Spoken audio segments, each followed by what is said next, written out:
Mais il doit faire face aujourd'hui à la concurrence d'un ail venu de Chine. Les producteurs de Lautrec d'ail rose ont donc créé un label rouge pour défendre leurs produits.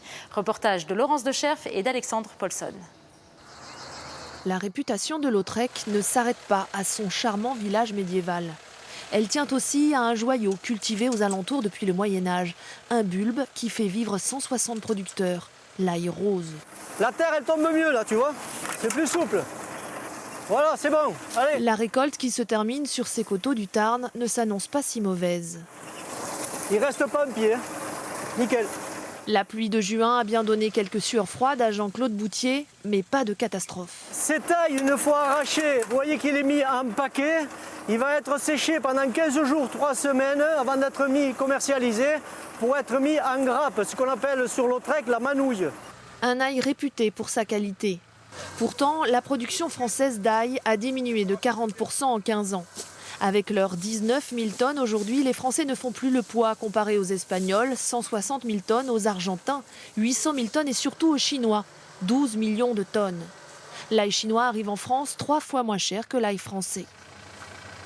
Les prix d'arrivée d'ail de Chine sont très bas et nous, on a subi aussi les conséquences aussi au niveau de la production, au niveau du secteur français, aussi bien du blanc, du rose que du violet. Résultat, la production française s'exporte moins. Les responsables des coopératives françaises s'inquiètent, l'ail ne fait plus recette et certains producteurs jettent l'éponge.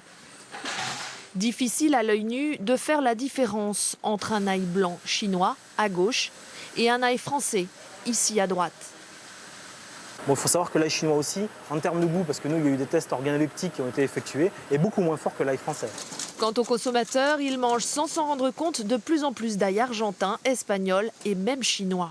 Il faut savoir que dans les plats à préparer, c'est souvent de l'ail qui vient de Chine, qui est transformé directement là-bas, qui est surgelé là-bas et qui est retransformé dans les entreprises pour être mélangé avec d'autres aliments. Le risque est de voir disparaître complètement cette production française d'ici quelques années. Seule solution pour les agriculteurs, miser sur la qualité, comme avec ce label rouge, l'ail rose de Lautrec.